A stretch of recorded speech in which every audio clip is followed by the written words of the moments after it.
यावं. समिताताई मोहिते यांनी व्यासपीठावरती यावं.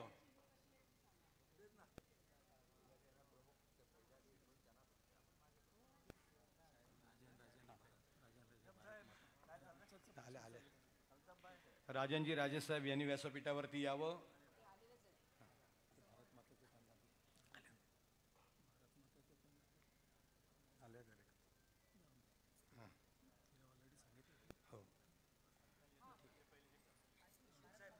भारत मातेचं पूजन आधी होईल. सर्वप्रथम मी रेखाताई यांना विनंती करतो की त्यांनी भारत मातेचं पूजन करावं. पुष्पहार भारत मातेला अर्पण करून 15 ऑगस्ट आपला जवळ आलेलाच आहे. मान्यवरांना विनंती आहे की आपण सुद्धा भारत मातेचं पूजन आणि आपण सर्व विभूतींचं पूजन करणार आहोत. भारत माता की वंदे वंदे. यानंतर महाराष्ट्राचा आराध्य दैवत छत्रपती शिवाजी महाराज मी विजयजी कदम उपनेते यांना विनंती करतो की त्यांनी महाराजांच्या पुतळ्यास पुष्पहार अर्पण करावा.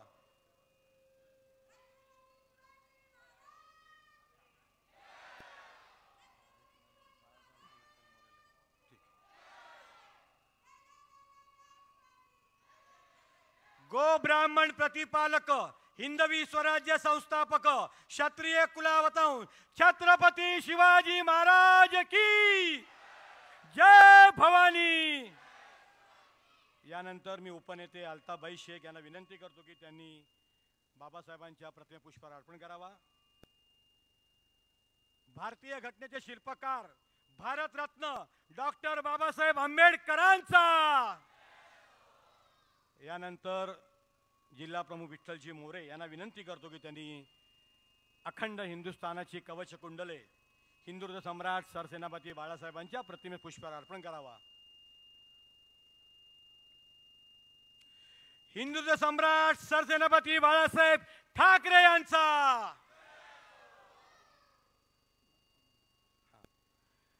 समिताताई मोहिते यांना विनंती करतो की त्यांनी मासाहेबांच्या प्रतिमेस पुष्पहार अर्पण करावा.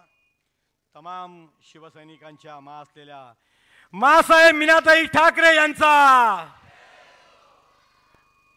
आणि अर्थातच आपल्या सर्वांचे गुरुवर्य धर्मवीर आनंद दिघे साहेबांच्या प्रतिमेस पुष्पहार अर्पण करण्याची विनंती मी द्वारकानाथजी भोईर यांना विनंती करतो की त्यांनी दिघे साहेबांच्या प्रतिमेस पुष्पहार अर्पण करावा. अमर रहे अमर रहे. अरे अमर रहे अमर रहे. टीका पडू देणार. मान्यवरांना विनंती आहे की आपण व्यासपीठावरती स्थानापन्न व्हावं आणि आपल्या सर्वांसाठी उद्धव साहेब थोड्याच वेळात इथे पोहोचणार आहेत. उद्धव साहेबांचं बंगल्यावरून प्रस्थान केव्हा झालेलं आहे. मी मान्यवरांना विनंती करतो की आपण व्यासपीठावरती स्थानापन्न व्हावं. चेक नाक्यावरनं थोड्याच वेळात इथे पोहोचतील. मी अधिक वेळ न घेता आपले प्रवक्ते अनिशजी गाडवे यांना विनंती करतो की त्यांनी शुभारंभ आजच्या या सभेचा करावा. पुन्हा एकदा शिवसेना ठाणे जिल्हा शाखेच्या वतीने तमाम एकनिष्ठ शिवसैनिकांचा मनपूर्वक हार्दिक हार्दिक हार्दिक स्वागत. अनिशजी गाडवे यांना विनंती की आपण सुरुवात करावी.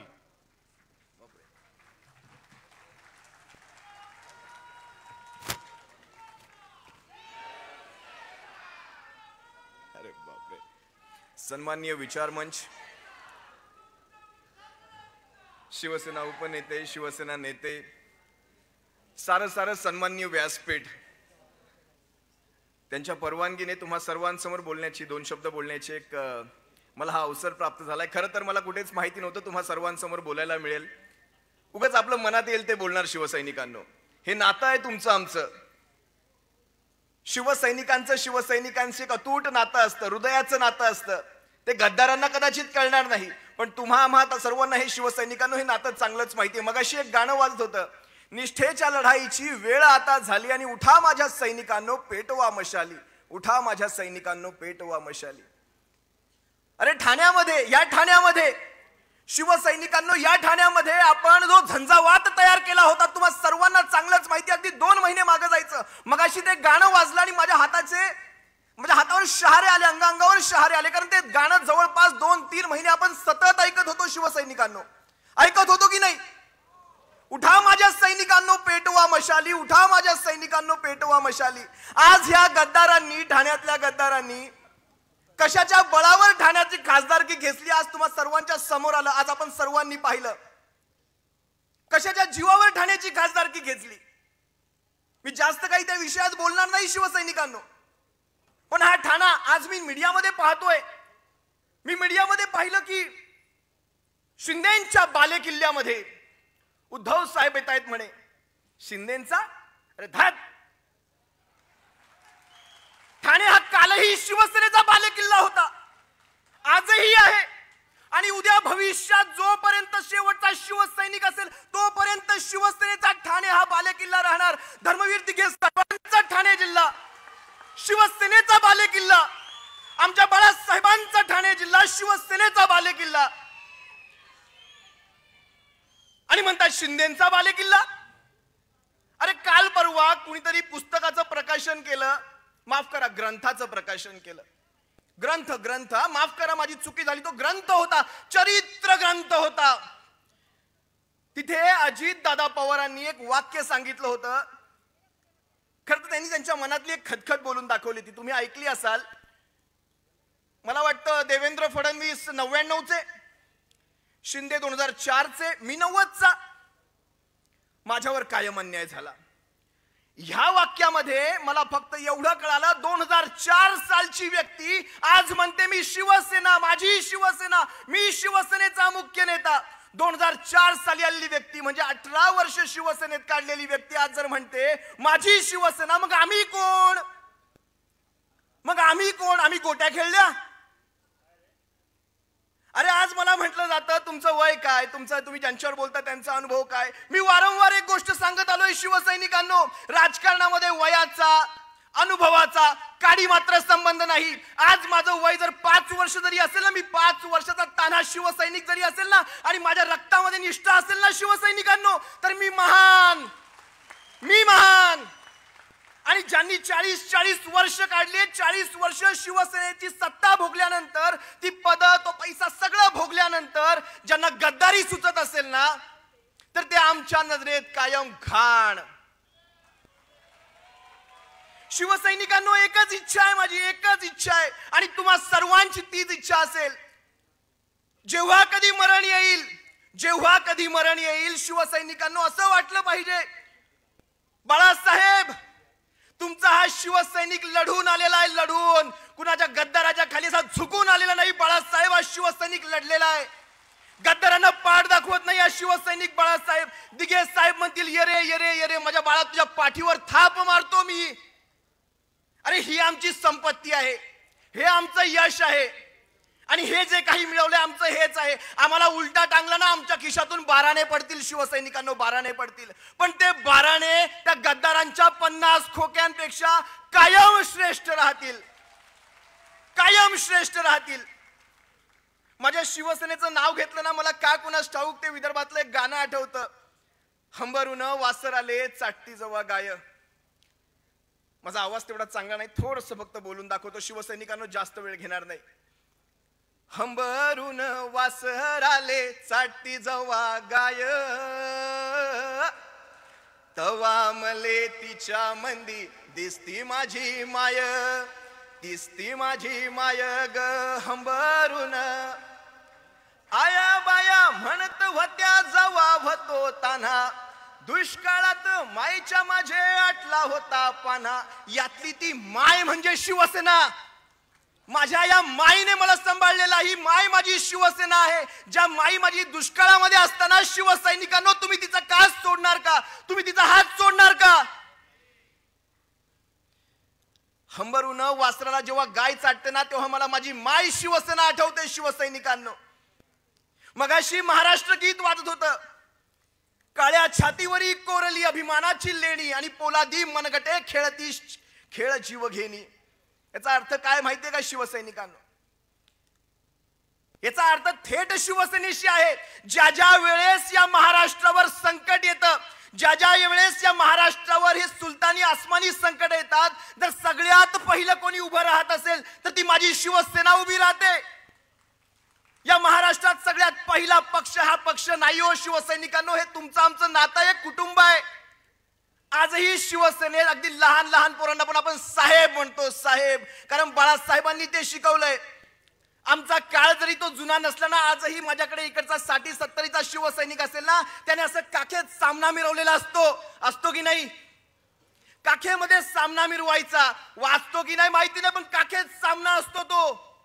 आणि ज्यावेळेस सामना काखेत असलेला माणूस रस्त्याने चालतो ना, 4 माणसं मागे उभी राहतात. अरे शिवसैनिक चाललेला आहे, शिवसैनिक. काखेत सामना मिरवायचा आम्हाला ती सवय. आमचं शिवबंधन आम्ही असं पुढे करतो. ज्यावेळेस या हातातलं शिवबंधन दिसतं ना शिवसैनिकांनो, टरकून 4 माणसं मागे झालेली असतात. असो, बऱ्याच गोष्टी आहेत शिवसैनिकांनो सांगण्यासारख्या, पण शेवटी फक्त एवढंच सांगतो, जास्त काही बोलत नाहीत. मान्यवर स्टेज जिथे बसलेला आहे, जोपर्यंत अंगात रक्ताचा शेवटचा थेंब आहे तोपर्यंत या गद्दारांशी संघर्ष करत राहायचाय. एवढीच तुम्हा चरणी प्रार्थना करतो. शिवसैनिक, तुम्ही मायबाप जनता आहात. तुम्हा चरणी प्रार्थना करतो आणि तुम्हा सर्वांची रजा घेतो. सप्रेम जय महाराष्ट्र.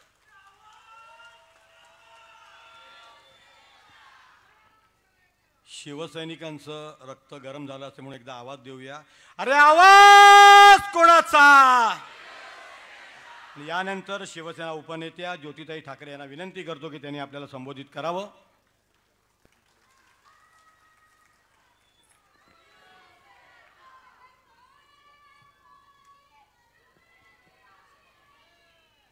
महाराष्ट्राचं आराध्य दैवत छत्रपती शिवराय, राष्ट्रमाता जिजाऊ, ज्ञानमाता सावित्रीबाई फुले, तुम्हा आम्हा सगळ्यांना माणूस म्हणून जगण्याचा ज्यांनी अधिकार दिला ते संविधान करते डॉक्टर बाबासाहेब आंबेडकर यांच्या पवित्र स्मृतीचरणी वंदन करतेच. पण त्याचबरोबर आपल्या सगळ्यांच्या मनगटामध्ये शिवसेना खऱ्या अर्थानं जी ताकद निर्माण केली, अखंड विश्वात शिवसेनेचा दरारा निर्माण केला, ते आपल्या सर्वांचे लाडके हिंदुहृदय सम्राट शिवसेना प्रमुख बाळासाहेब ठाकरे, त्यांच्यासोबत सावलीसारख्या असणाऱ्या तमाम महिला आघाडीला पदरात घेणाऱ्या आणि शिवसेनेला, खऱ्या शिवसेनेला संस्कार देणाऱ्या आमच्या मीनाताई ठाकरे, ज्यांनी आमच्या हृदयामध्ये शिवसेना फुलावली, बिंबावली, रुजावली, धमण्यामध्ये वाहण्यासाठी प्रवृत्त केली, ते आम्हा सर्वांचे गुरुवर्य धर्मवीर आनंद दिघे साहेब यांच्याही पवित्र स्मृतीचरणी वंदन करते. या महाराष्ट्राचे सुसंस्कृत, निर्मोही, निस्वार्थी, सालस आणि सगळ्या महाराष्ट्राला सोबत घेऊन ज्यांनी मुख्यमंत्री म्हणून एकमेवाद्वितीय काम केलं, भले पदावर आज कुणीही बसलेलं असेल, पण महाराष्ट्राच्या मनामध्ये आजही मुख्यमंत्री म्हणून विराजमान असलेले शिवसेनेचे पक्षप्रमुख माननीय उद्धव बाळासाहेब ठाकरे.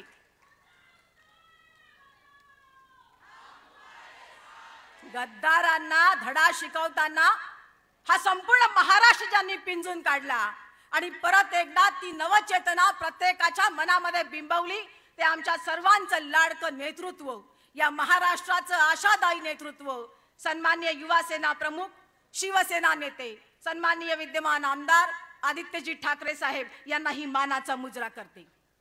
मंचावर उपस्थित आज सर्व सन्माननीय व्यक्तिमत्वांना आणि मंचा समोर बसलेल्या माझ्या शिवसेनेच्या निष्ठावंत कार्यकर्त्यांनो, पदाधिकाऱ्यांनो, तुम्हा सगळ्यांना हा कडक जय महाराष्ट्र, जय महाराष्ट्र, जय महाराष्ट्र. खरं तर मी आज बोलायला उठले, त्यामुळे सगळ्यात महत्त्वाचं की ज्योती ठाकरे बोलणार कशावर. अनेक विषय आहेत, त्या विषयांचे धागे दोरेही अनेक आहेत, पण आज मला बोलायला आवडेल ते म्हणजे लाडक्या बहिणीवर. काय काय खेळ मांडलेत या सत्ताधाऱ्यांनी या आमच्या राज्यामध्ये. मुळात घटनाबाह्य आणि घटनाबाह्य असून सुद्धा वेगळे वेगळे रोजच्या रोज खेळ मांडायचा त्यांचा प्रयत्न फक्त मतांसाठी आणि हा मतांसाठीचा मागणारा त्यांचा झोला कधीही भरून येणार नाही. कारण निष्ठावान आणि कट्टर शिवसैनिक सर्वसामान्य जनता जी उद्धव साहेबांना मानते, आज राज्याच्या कोपऱ्या कोपऱ्यातून आवाज करते, आमचे मुख्यमंत्री सन्माननीय उद्धव बाळासाहेब ठाकरे. योजना काढली लाडकी बहीण, आमच्या सगळ्या बहिणींना आनंद झाला. पण ही लाडकी बहीण योजना असताना मला एक प्रश्न पडला, 21 वर्षावरचीच मुलगी यांची लाडकी बहीण का? 21 वर्षा खालच्या ज्या आहेत त्या वयातल्या मुली यांच्या लाडक्या बहिणी नाहीत का? त्याचबरोबर दुसरा प्रश्न आहे, आधी 60 वर्ष म्हणाले आणि मग गोंगाट झाल्यावर 65 वर्षापर्यंत वयोमर्यादा नेऊन ठेवली. पण 65 नंतर ज्यांच्या हातामध्ये काठी आले, डोळ्याला चष्मा लागलाय, कानाला ऐकायला येत नाही, यांच्या लाडका बहिणी आणि माता नाहीत का? आणि त्यामुळे प्रश्न आहे, तुम्हाला जर ती योजना सुरू करायची होती तर निवडणुकीच्या पूर्वी 1-2 महिने येऊन लोकांना गाजर वाटावं आणि हे गाजर वाजलं तर वाजलं, तर पुंगी नाही वाजली तर मग खाऊन टाकावं. या प्रकारची जर या सत्ताधाऱ्यांची घटनाबाह्य लोकांची नीती असेल तर ती आम्हाला मान्य आहे का? ती आम्हाला मान्य होणार आहे का? त्या नीतीप्रमाणे आम्ही चालणार आहोत का? लाडकी बहीण आल्यावर मग लाडका भाऊ पण आला आणि मग लाडक्या भावाकडे लक्ष गेलं. खरं तर या मुख्यमंत्र्यांना, या सत्ताधाऱ्यांना आम्हाला सांगायचंय, या लाडक्या बहिणीला 1500 रुपयाची भीक देण्यापेक्षा तिच्या सन्मानाची आणि सुरक्षिततेची काळजी करा. आज संपूर्ण राज्यामध्ये न्याय व्यवस्थेच्या कायदा व्यवस्थेत धिंडोळे उडले आहेत आणि त्यावेळेला जर आमची बहीण सुरक्षित नसेल तर तुमची 1500 रुपयाची भीक तुम्हालाच रखलावं, त्याची आम्हाला गरज नाही. आमचे भाऊबंद, आमचं कुटुंब या 1500 रुपयामध्ये आम्हाला सन्मान करून आम्हाला चांगल्या पद्धतीने वागवायला कटिबद्ध आहेत. पण केवळ मतं मिळवावी म्हणून तुम्ही जो घाट घातलाय ना, हा घाट तुमचा कधी यशस्वी होणार नाही.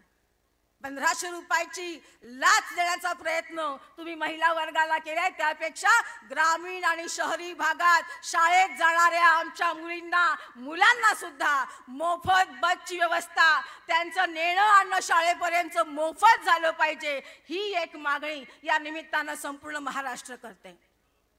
त्यामुळे निवडणुकीच्या तोंडावरती कितीही योजना आणल्या, कितीही योजना आणायचा प्रयत्न केला, कारण परवा अजितदादा म्हणाले ही योजना पुढे यासाठी चालेल, या तेव्हापर्यंत चालेल जोपर्यंत तुमची आम्हाला साथ आहे. महाराष्ट्रातल्या जनतेची या कधीही महायुतीला साथ नव्हती, साथ नसेल. आणि ज्या वेळेला विधानसभेच्या निवडणुका येतील त्यावेळेला महाराष्ट्राची जनता कोर्टात न सुटलेला तिढा हा संपूर्ण राज्याला दाखवून देईल, देशाला दाखवून देईल, जगाला दाखवून देईल, याचा आम्हाला ठाम विश्वास आहे.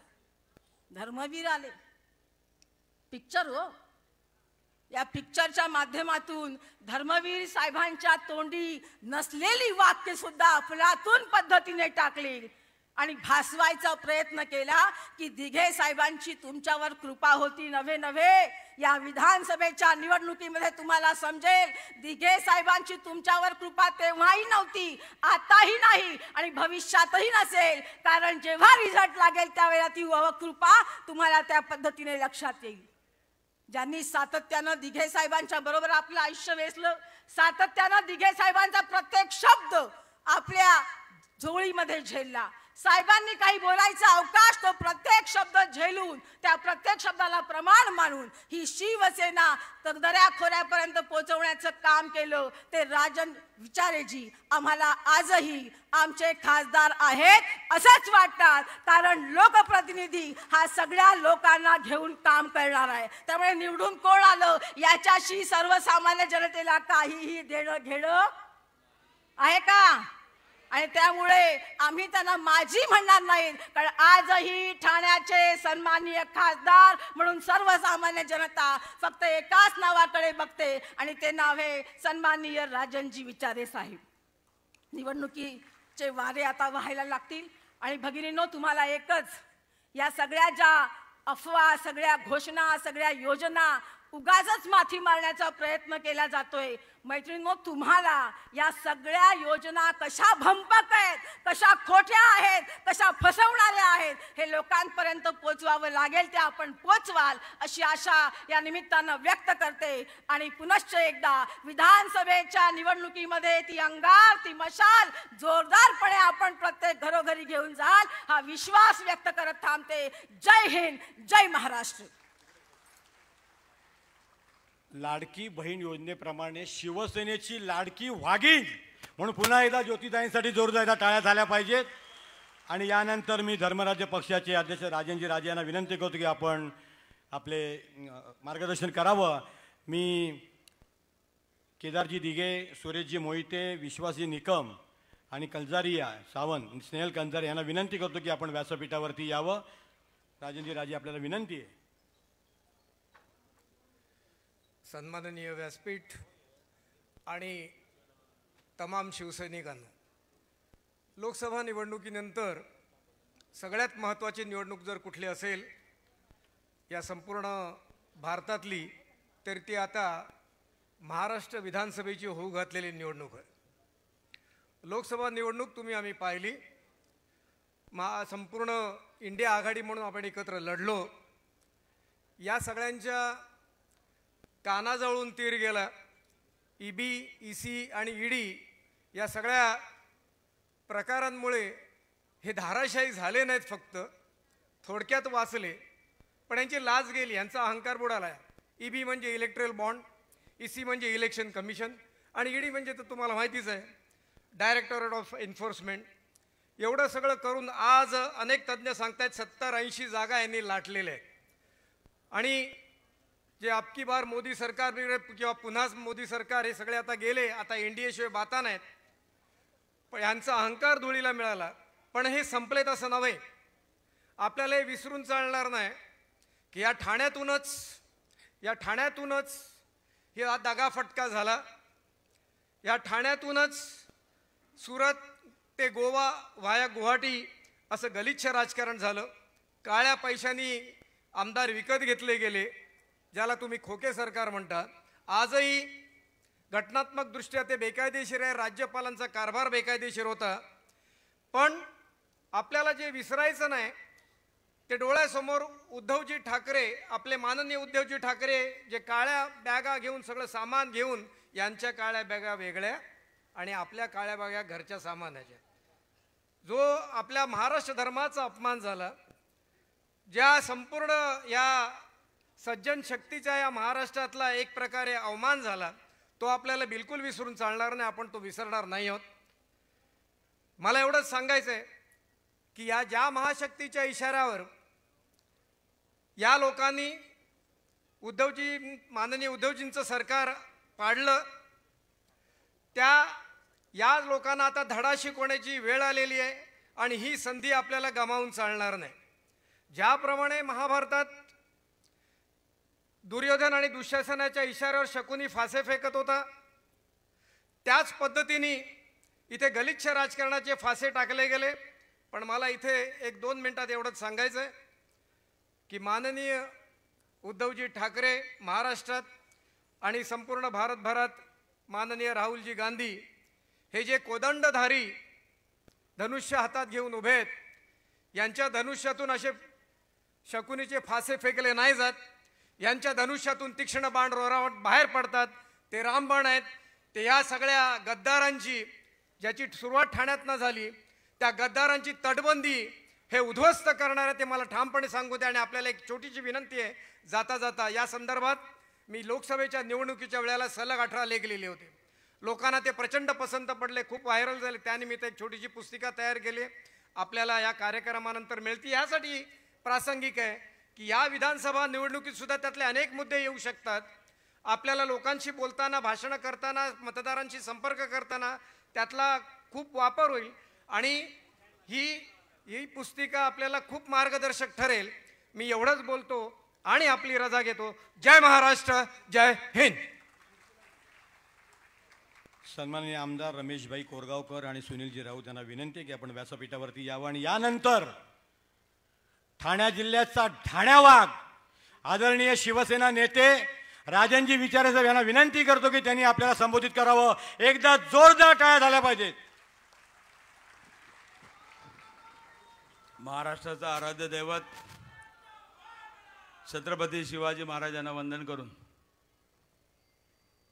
हिंदू हृदय सम्राट शिवसेना प्रमुख बाळासाहेब ठाकरे, त्याचबरोबर भारतरत्न डॉक्टर बाबासाहेब आंबेडकर, आमचे मासाहेब गुरुवर्य धर्मवीर आनंदिके साहेब आणि समोर बसलेले सर्व निष्ठावंत कार्यकर्ते, पदाधिकारी, महिला आघाडी, युवा सेना, युवती सेना, सर्व ठाणेकर, सर्वप्रथम मी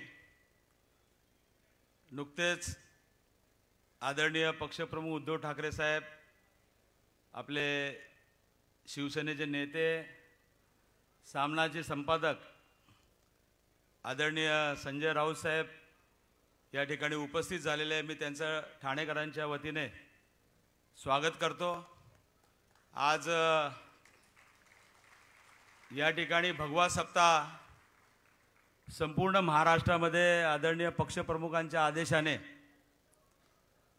संपूर्ण महाराष्ट्रामध्ये मोठ्या प्रमाणात होतोय. गेले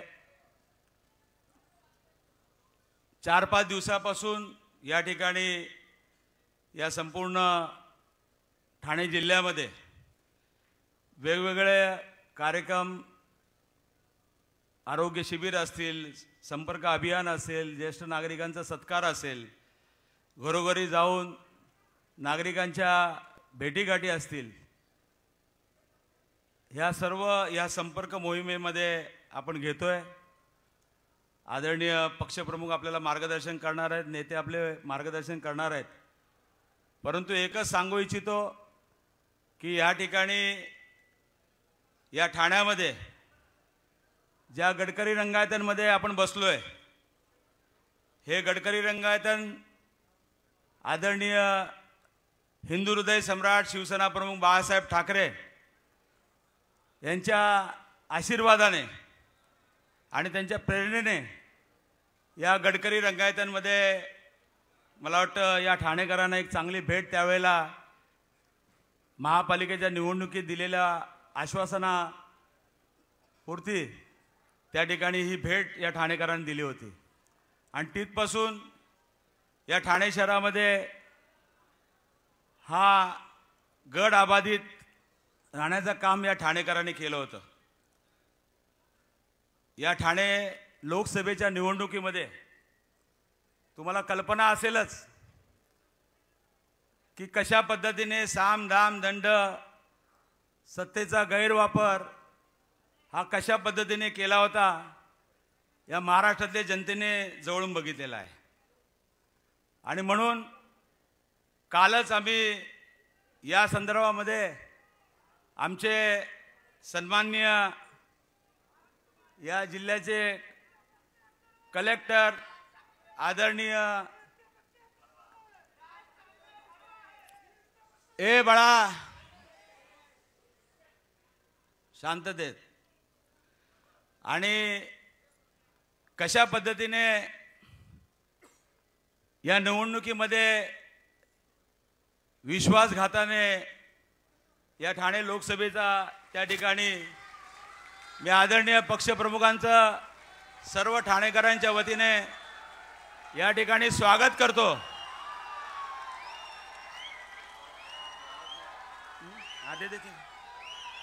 कोण आला रे, कोण आला? अरे उद्धव साहेब आगे बढ़ो.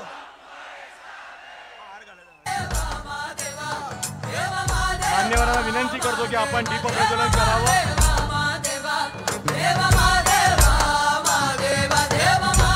अरे उद्धव साहेब आगे बढ़ो. अरे आवाज कोणाचा, ही ताकद कोणाची? अरे कोण आला रे, कोण आला? जय भवानी. सर्व मान्यवरांना विनंती आहे की आपण दीप प्रज्वलन करावं.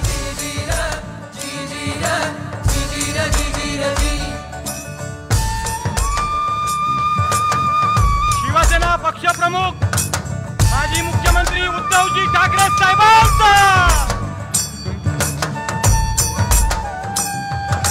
शिवसेना नेते संजय राऊत साहेब यांचं सुद्धा हार्दिक स्वागत.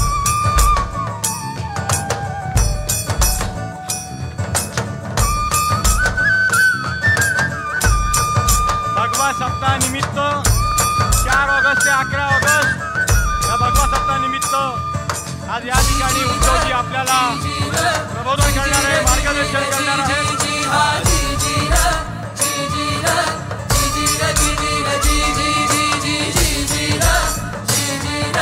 पुन्हा एकदा शिवसेना ठाणे जिल्हा शाखेच्या वतीने सर्व मान्यवरांचं आणि शिवसैनिकांचं मनपूर्वक हार्दिक हार्दिक हार्दिक स्वागत. एकदा जोरदार टाळ्यांच्या गजरामध्ये उद्धव साहेबांचं स्वागत करूया. कोण आला रे, कोण आला? अरे उद्धव साहेब आगे बढ़ो.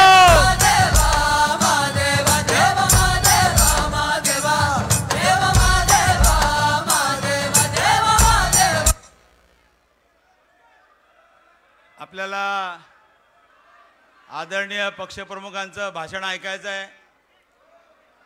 मला वाटतं सर्वांनी शांततेने बसून घ्यावं. कालच आपण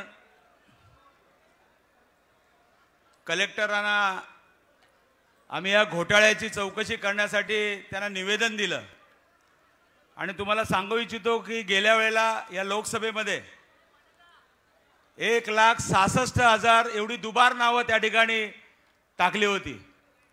म्हणजे एका ठिकाणी मतदान करायचं एका यादीमध्ये आणि परत ती शाई पुसून त्या ठिकाणी दुसऱ्यांदा मतदानाला जायचं, म्हणजे एक माणूस 2दा मतदान करत होता. ही सर्व माहिती आम्ही निवडणूक आयुक्ताला दिली, त्यानंतर कलेक्टरना दिली, परंतु त्याचा काही एक उपयोग झाला नाही. शेवटी आम्ही काल आमचं शिष्टमंडळ घेऊन कलेक्टरांकडे गेलो आणि त्या ठिकाणी कलेक्टरना आम्ही सांगितलं की या परवाच मला वाटतं ती यादी पब्लिश केली आणि त्या यादीमध्ये 12 तासामध्ये साहेब आम्ही यातली दुबार नावं जवळजवळ 1,71,921 हे मतदार दुबार हे आम्ही काढले आणि त्या कलेक्टरांच्या समोर ठेवले आणि हे काम त्या कलेक्टरचं आहे, परंतु त्या लोकांनी काम केलं नाही. जाणून बुजून या महाराष्ट्रामध्ये अशा पद्धतीने त्यांनी त्या निवडणुका सत्तेचा गैरवापर करून घेतलेल्या आहेत. आज कित्येक ठिकाणी तुम्ही बघितलं असेल की त्या मशीन्स 5:29 साहेब बंद केल्या.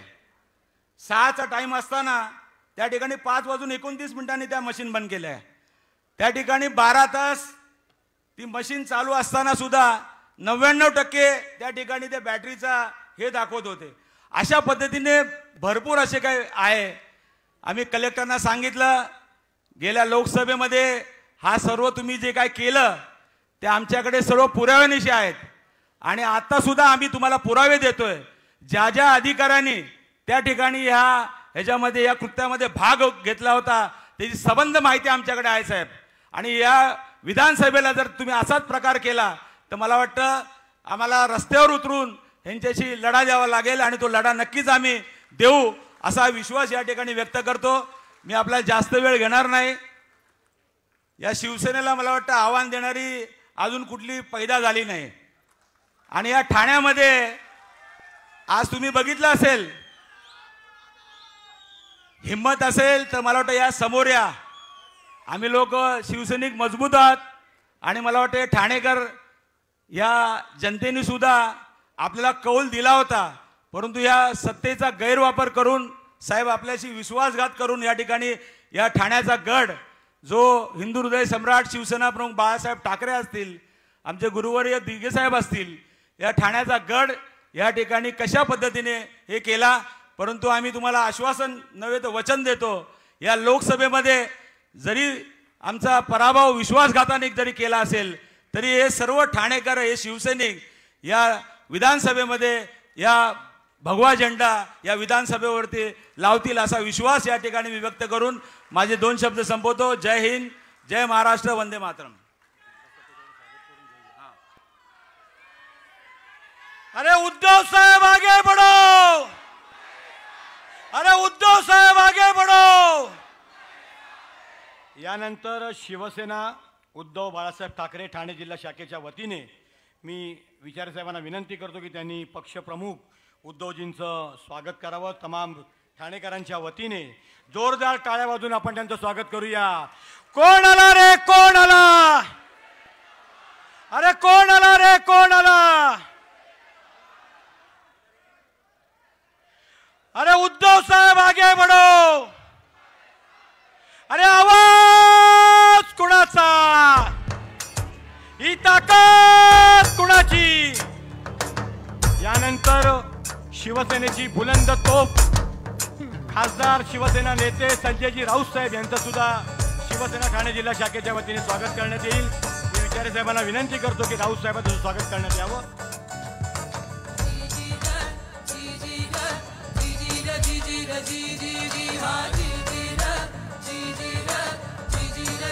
राऊत साहब आगे बढ़ो, राऊत साहब आगे बढ़ो.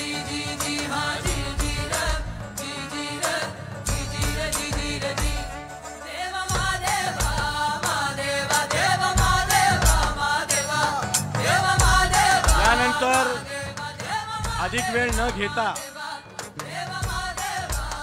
शिवसेना नेते संजय राऊत साहेब यांना विनंती करतो की आपण संबोधित करावं. आपल्या सगळ्यांना कल्पना आहे की राऊत साहेब संसदेमध्ये उभे राहिले की विरोधक एकमेकांकडे बघायला लागतात की ही वीज आता कोणावर काढणार आहे, आज यांच्या पट्ट्यामध्ये कोण आहे. सन्माननीय राऊत साहेबांना मी विनंती करतो की त्यांनी आपल्याला संबोधित करावं. राऊत साहेब आगे बढ़ो.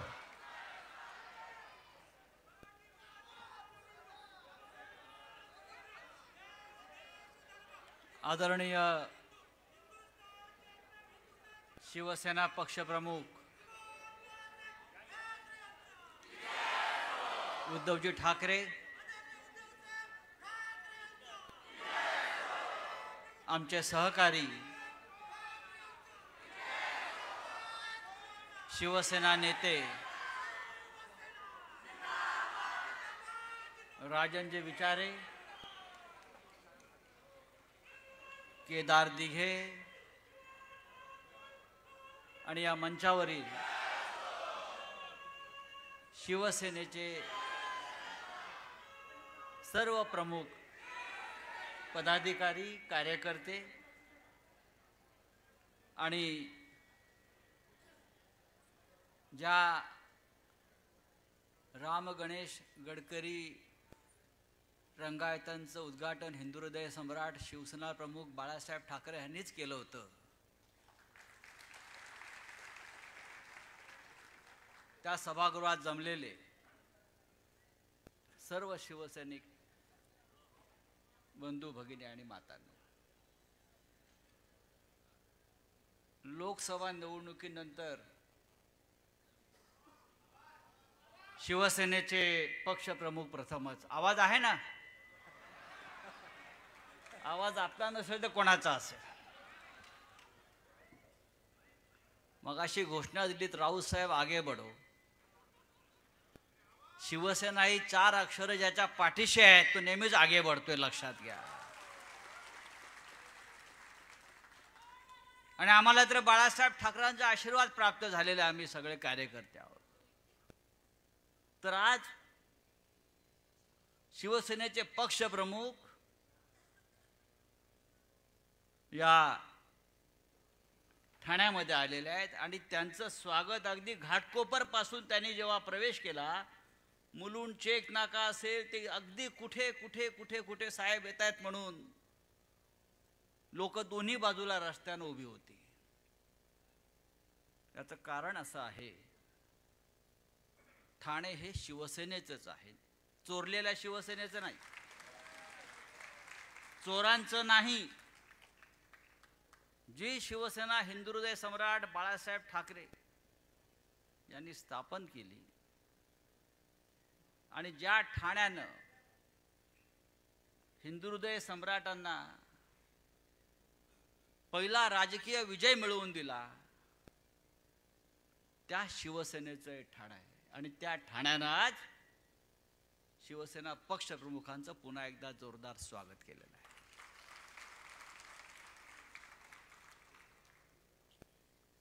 हा भगवा सप्ताह आहे. राजन विचारेजी, मला तुम्हाला काही सांगायचं आहे. अख्ख्या महाराष्ट्रामध्ये भगवा सप्ताह सुरू आहे. त्यानिमित्तानं विविध कार्यक्रम सुरू आहेत. मी आज इथे आलो, पण मला असं वाटलं की हा भगवा सप्ताह आपल्याकडे ठाण्यात काल व्हायला पाहिजे होता. काल नागपंचमी होती. म्हणजे ज्या सापांना आपण इतके वर्ष दूध पाजलं,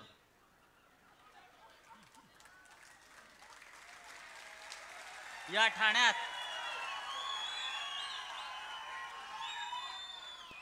अगदी हिंदू हृदय सम्राट धर्मवीर आनंद दिघे आणि उद्धव साहेब आपण सुद्धा वर्षानुवर्ष आपण ज्या ठाण्यातल्या सापांना दूध पाजलं, त्या सापांचे फणे ठेचण्यासाठी आम्ही कालच आलो असतो.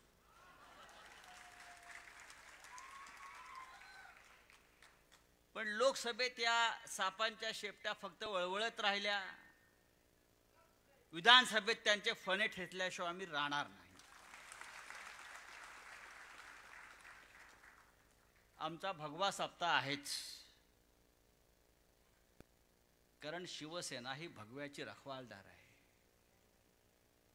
त्यांचं काय आहे? आम्हाला जगवा सप्ताह आहे, आम्हाला जगवा. दिल्लीत जातात मोदीकडे, आम्हाला जगवा साहेब, आम्हाला जगवा. त्यांचा काय भगवा बिगवा असूच शकत नाही.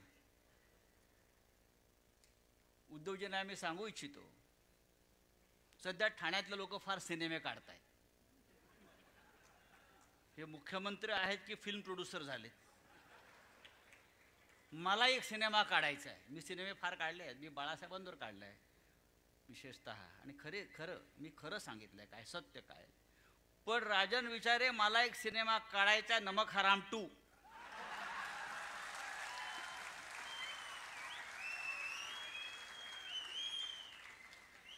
माझ्याकडे स्क्रिप्ट तयार आहे, नमक हराम 2. एक नमक हराम आला होता, अमिताभ बच्चन, राजेश खन्ना. नमक हराम 2चं स्क्रिप्ट माझ्याकडे तयार आहे. मी चांगला लेखक आहे, तुम्हाला माहिती आहे. मी संपादक आहे, मी पत्रकार आहे. राजकारण माझ्या समोर घडतं किंवा आम्ही घडवतो. बाळासाहेबांनी आम्हाला शिकवलं, आपण घडवत राहिलं पाहिजे आणि बिघडवत पण राहिलं पाहिजे. तेव्हा लवकरच मी नमक हराम 2 हा सिनेमा काढणार आहे आणि ठाण्यातल्या सगळ्या हरामखोरांवर प्रकाश टाकणार आहे.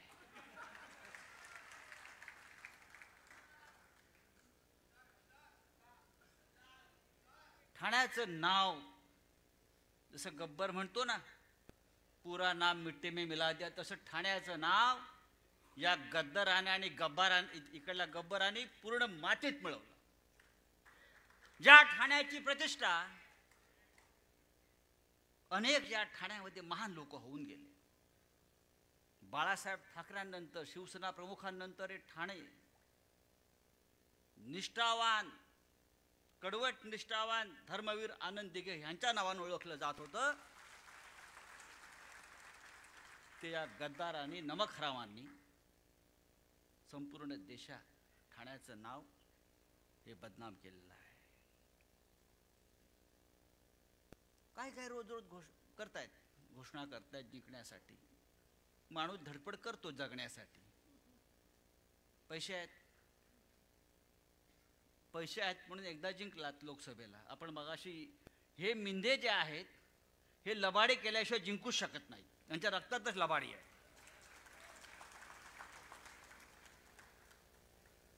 अख्ख्या महाराष्ट्रात त्यांनी लबाडी केली. ठाण्यात तर केलीच. आणि ती लबाडी कशी केली हे मगाशी राजन विचारे यांनी सांगितलं. त्यामुळे आपल्याला आता सावध राहिलं पाहिजे. आता काय आणले? ज्योतिताई घोषणा काय केली आहे? लाडकी बहीण, लाडकी बहीण, लाडकी खुर्ची, लाडके गद्दार मोदींचे. लाडकी बहीण, ठाण्यामध्ये किती लाडक्या बहिणींचे संसार, पोटापाण्याचे, रोजगार यांनी उद्ध्वस्त केले ते आधी सांगा. जे निष्ठेने उद्धव साहेबांबरोबर राहिले, शिवसेनेबरोबर राहिले, आमच्या मोहितेताई कुठे आहेत?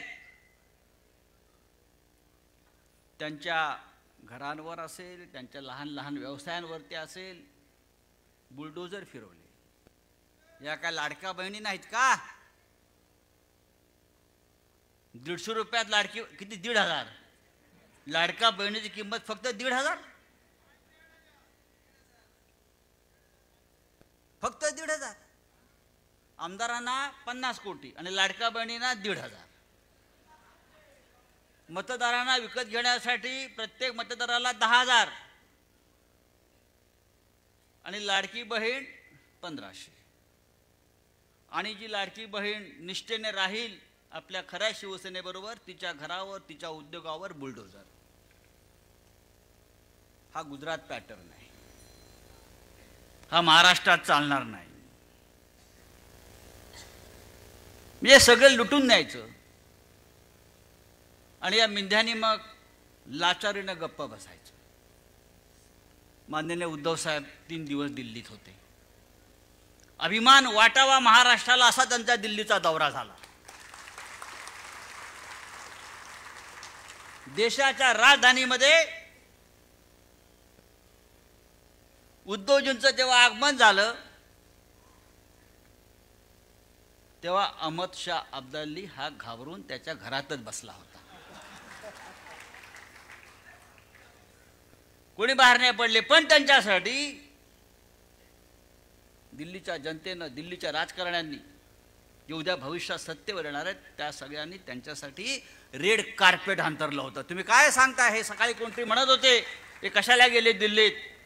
तुमची कबर खाण्याला आम्ही दिल्लीत गेलो होतो उद्धवजीच्या नेतृत्वाखाली.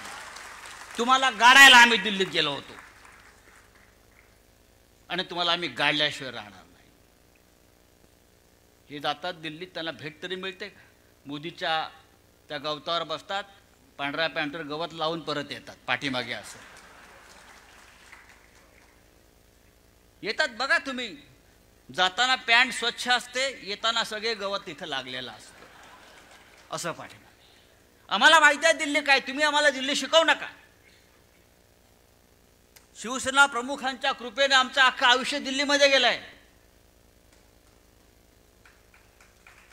दिल्ली आम्हाला सांगू नका तुम्ही. आणि तुमच्या पोराबाळांना दिल्लीत पाठवायचं काम सुद्धा उद्धव साहेबांनीच केलं लायकी नसताना. तुम्ही दिल्ली आम्हाला काय शिकवताय? दिल्ली ही देशाची राजधानी होती कालपर्यंत. आता ती फक्त गुजरातची राजधानी झाली आहे आणि ते आम्हाला नष्ट करायचं आहे. दिल्ली देशाची राजधानी असायला पाहिजे. उद्धव साहेब का गेले दिल्लीला? जेव्हा जेव्हा हिमालयाला गरज वाटली तेव्हा जेव्हा महाराष्ट्राचा सह्याद्री दिल्लीला गेलेला आहे. देशावर संकट आहे आणि ते संकट हुकुमशाहीचं आहे. म्हणून माननीय उद्धवजी हे वारंवार हल्ली दिल्लीत जातात, दिल्लीत राजकारण करतात. कारण महाराष्ट्र मेला तर राष्ट्र मेले, मराठ्याविना राष्ट्र गाडा न चाले. खरा वीर वैरी पराधीनतेचा, महाराष्ट्र आधार या भारताचा. म्हणून महाराष्ट्राची जबाबदारी उद्धव ठाकरे साहेबांना घ्यावी लागेल आणि त्यांना दिल्लीत जाऊन राजकारण करावं लागेल, त्यांना गाडावं लागेल. कोण हे मोदी? काय म्हणतात ते विश्वगुरु. ती आमची कुस्तीपटू तिचं एक रौप्य तिचं पदक काढून घेतलं फुगाट. तेव्हा अजूनपर्यंत यांचा विश्वगुरूचा काय आवाज आलेला नाही, अजिबात नाही. पण तुम्हाला माहिती आहे का, मी उद्धव साहेबांना सांगू इच्छितो, उद्धव साहेब पॅरिसच्या ऑलिम्पिकला 117 जणांचं पथक गेलंय खेळाडूंचं. 117 खेळाडू आहेत. त्यात हरियाणा, अरुणाचल, महाराष्ट्र हे मोठ्या प्रमाणात आहेत. आपल्याला पदके महाराष्ट्राला मिळालं आहे. पण गुजरातचे फक्त 2च आहेत. 117 मध्ये गुजरातचे 2 आहेत.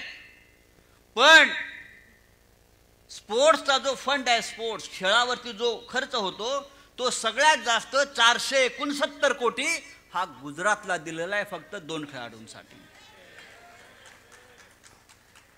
हा गुजरात पॅटर्न आहे.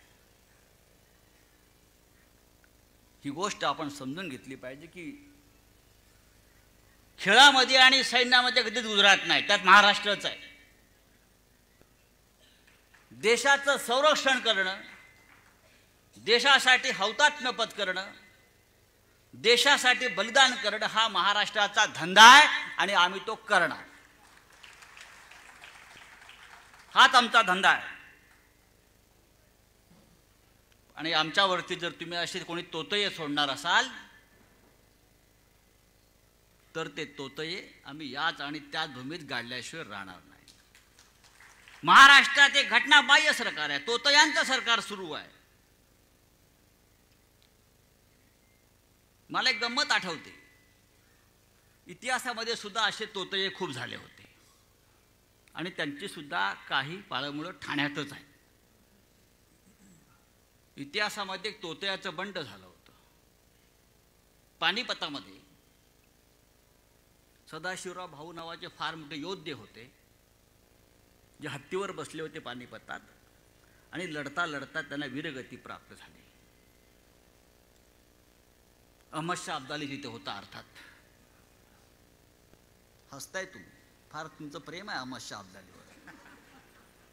त्याच्यावरती असं हसत राहायला पाहिजे आणि प्रसंगी थुकलं पाहिजे. सदाशिव भाऊंचा स्वर्गवास झाला आणि त्यानंतर एक बनावट सदाशिव भाऊ हा पुण्यामध्ये अवतरला. बनावट की मी सदाशिवराव भाऊ आहे आणि राज्य माझं आहे म्हटला. मीच वारसदार आहे या पेशव्यांचा आणि या राज्याचा, मराठा राज्याचा. तेव्हा खूप मोठी चौकशी झाली, शोध घेण्यात आला. तेव्हा कळलं की तो बनावट होता आणि तो महाराष्ट्राचं राज्य गिळंकृत करायला आला होता. आणि त्या बनावट सदाशिव भाऊ म्हणजे तोतयाचं नाव होतं सुखलाल. म्हणजे ठाण्यातले पण सुखलाल आहेतच आहे, सुखलाल. आणि तो सुखलाल जो होता त्याच्याबरोबर जे 10 लोक होते त्याच्यामध्ये एक शिंदे होता, गंगोजी शिंदे होता एक. आणि त्याचं जे नेटवर्क होतं सगळं ते ठाण्यामध्ये होतं, पालघर भागामध्ये. हा योगायोगा की मला माहीत नाही. आणि हा जो सुखलाल आहे तो गुजरातचा, सुरतचा. म्हणजे हे अशा प्रकारे बनावट लोक निर्माण करून महाराष्ट्राचं राज्य ताब्यात घ्यायचं, मराठी माणसाचं राज्य ताब्यात घ्यायचं, ही कट कारस्थानं इतिहास काळापासून सुरू आहेत. आणि प्रत्येक वेळेला महाराष्ट्रानं ही कट कारस्थानं उधळून लावलेली आहेत. आणि आपल्याला हे भगवा सप्ताह निमित्तानं हा एक विचार आपण आपल्या मनाशी पक्का केला पाहिजे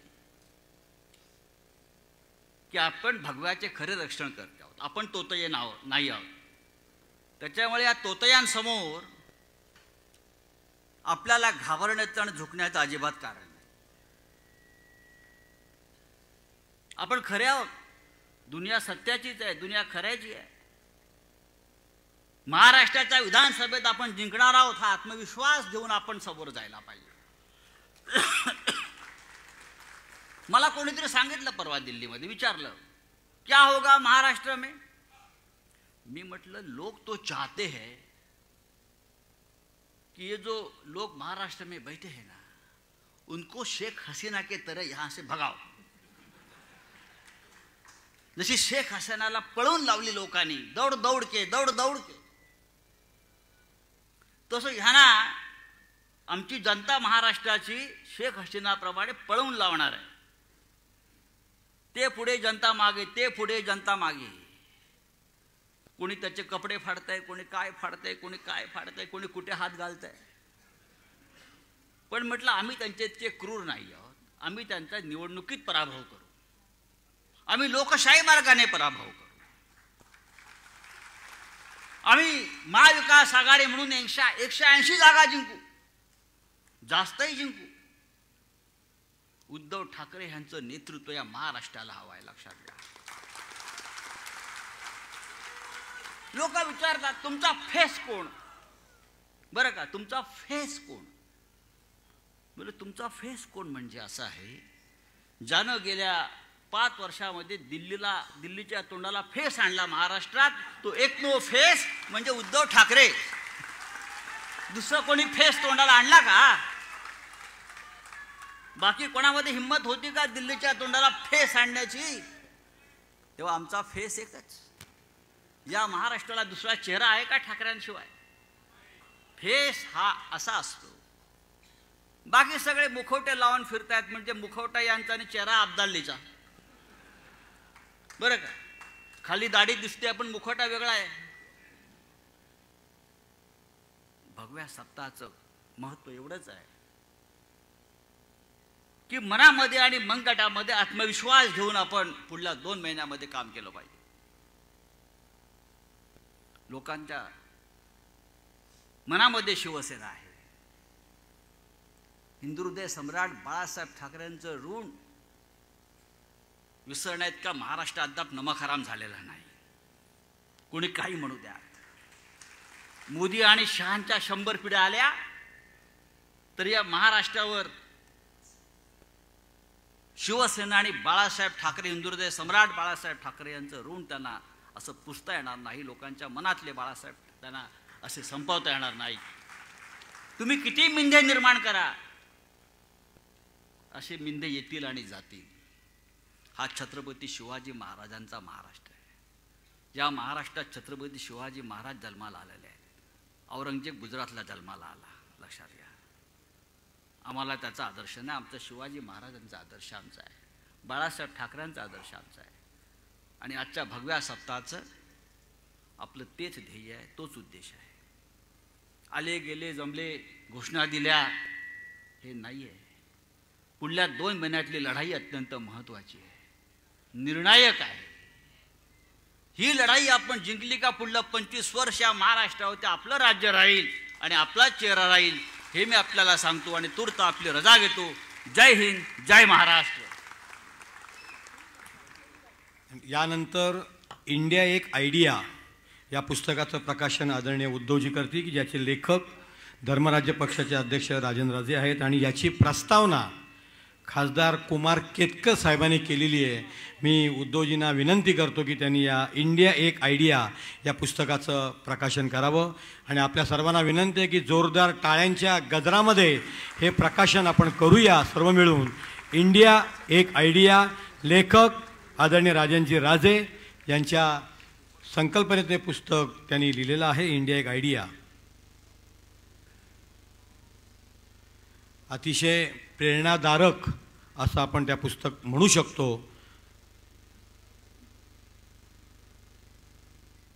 आणि या पुस्तकाचं प्रकाशन झालं असं मी जाहीर करतो. पुन्हा एकदा जोरदार टाळ्या वाजवून आपण सर्वांनी मिळून या पुस्तकाचं प्रकाशन केलं असं मी जाहीर करतो. आणि यानंतर ज्यांचं भाषण ऐकायला आपण उत्सुक आहोत ते महाराष्ट्राचं नेतृत्व आपले पक्षप्रमुख माजी मुख्यमंत्री उद्धव साहेब. आगे बढ़ो.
बसा रे, बसा ना.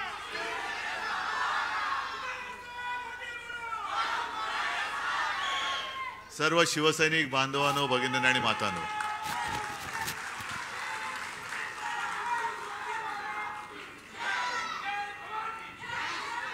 मला असं वाटतं की भाषण करूच नये आणि केवळ घोषणांचाच कार्यक्रम करूया. कारण या नुसत्या घोषणा नाही आहेत, तर तो एक द्वेष आहे, उद्वेग आहे, उत्साह आहे, संताप आहे. पण नुसत्या घोषणा देऊन निवडणुका नाही जिंकता येणार. जसं आता हे मिंदे सरकार करतंय, घोषणांचा पाऊस आणि अंमलबजावणीचा दुष्काळ. आपल्याला नुसत्या घोषणा करून नाही चालणार. राजन, तुम्ही सांगितलं, मी दोघांची भाषणं ऐकत होतो आपल्याप्रमाणे. त्याच्या आधीची भाषणं काही मी ऐकू शकलो नाही. राजेजी बोललेत, आणखीन ज्योतिताई तुम्ही बोलल्यात, प्रत्येकाने आपापले विचार मांडले. पण राजन, तुम्ही जे बोललात ते फार महत्वाचं आहे.